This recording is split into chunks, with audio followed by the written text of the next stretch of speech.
numbers we just saw maybe makes you feel a little different. But, Graz, this is about his development. So what have the Titans said about how they'll develop Cam Ward with somebody new coming in? Yeah, you can't just sort of white flag the first year of the development because you fired the head coach. So they lose the head coach and their offensive line coach, who was the head coach's father, and wasn't going to stick around. But they kept most of the rest of the infrastructure the same. The play caller will remain the same, Bo Hardegree, who it's been for the last 3 games. Mike McCoy was an offensive assistant on the staff already, so he's already been part of Cam Ward's developmental program. So I think they'll continue what they were doing, and then obviously there'll be somebody new almost certainly come in and change up the whole thing next year. But in the meantime, they feel like they can get good developmental work done. If I could talk to Cam Ward, I'd tell him watch Monday Night Football next week, because Monday Night Football, 3 out of 4 quarterbacks are Sam Darnold, Baker Mayfield, and Jared Goff, all the guys that said, hey, you're not good anymore. Right. I think the things that I'd like to see, not only this season, but for the future of Cam Ward is, one, get this offense a little bit more complete. It's so sit in the shotgun and so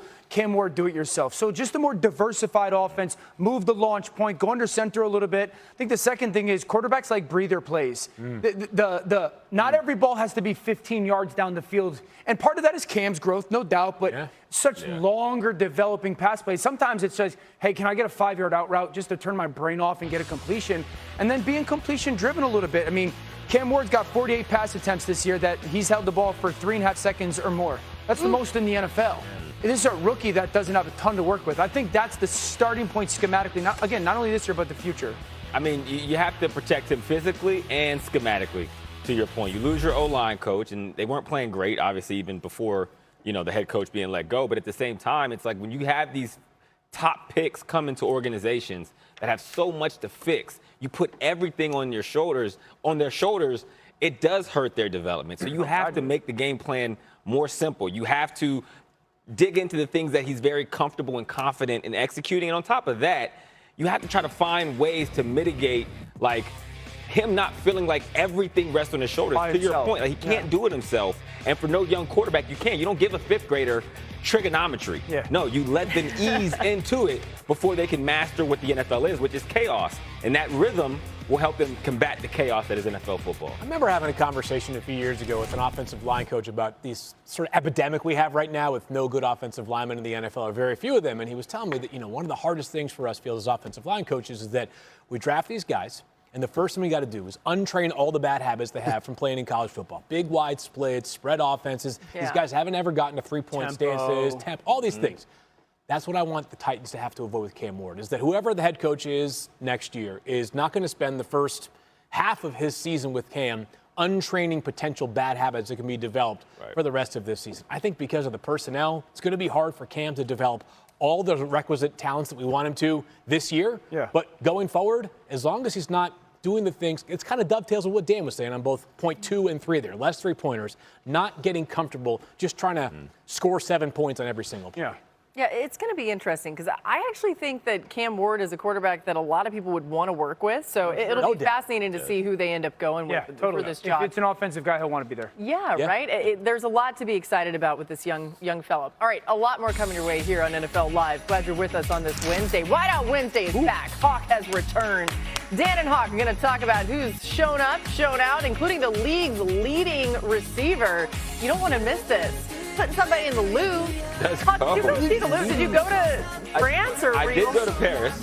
Okay. I didn't go to the Louvre, though. You got your own Louvre. We got our own Louvre.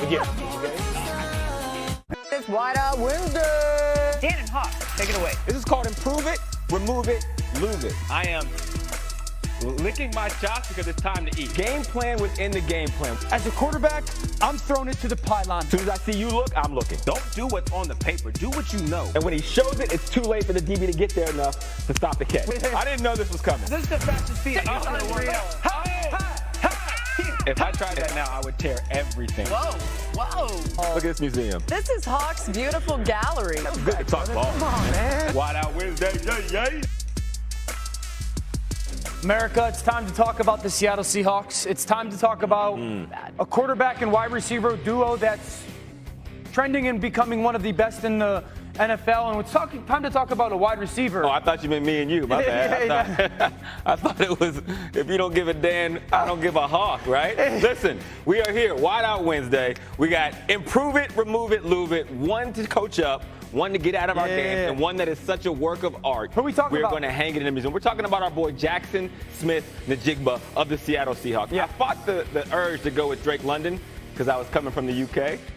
I like the tie. See what I did and there? because I called the game? And because you called the game. Yeah. You did it masterfully, by the way. Yeah. So we're going to start with our improve it play, which is going to be a choice route. Okay, the important part of a choice route is being definitive on what you're giving a quarterback. So you're going to see here what Jackson does in this play is that he's not definitive. He has three options. He can run an out route, he can run a slant and cross face, throws a man-to-man, and if it's zone, you sit it down.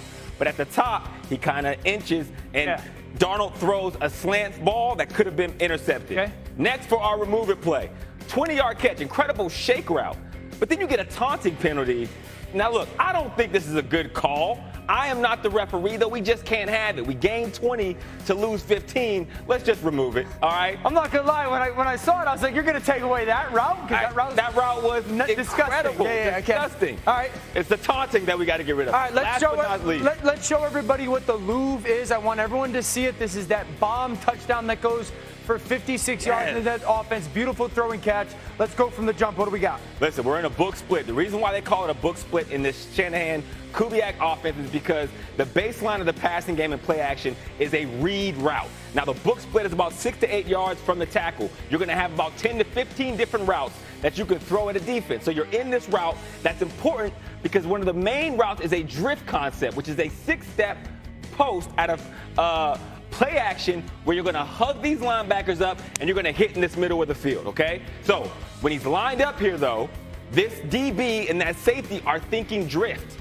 Now, what he's going to do is he's going to take a perfect angle at this DB, and once he feels the DB kind of opening up, he's going to accelerate with speed all the way to the big All post. right, when you say the DB opening up, what does that mean to you from your eyes? So you're going to give him speed. And now what he's getting himself in position to do is to break. You be the receiver, I'll be the DB. The receiver's going to give you speed. The DB's going to get in position to break on any of the variations that they give him out of a book split alignment. Okay? Now, the big thing that receivers usually make a mistake on the big post is that you're taught at the top of your post, you stick it. Yeah. What the stick is for is to separate from the defensive back. All right. It's an indicator for the quarterback, and it's used to separate. Now, if you watch JSN on this play, he doesn't stick it because a fact of life in business, negotiation, and football is when you have leverage, you keep leverage. So what he does is he accelerates with speed, and instead of sticking at the top of the route, when he already has the DB in panic mode, he just continues to run to the area that the quarterback's going to throw. So you're saying because of the split, the corner is already outside. He's already gained the leverage,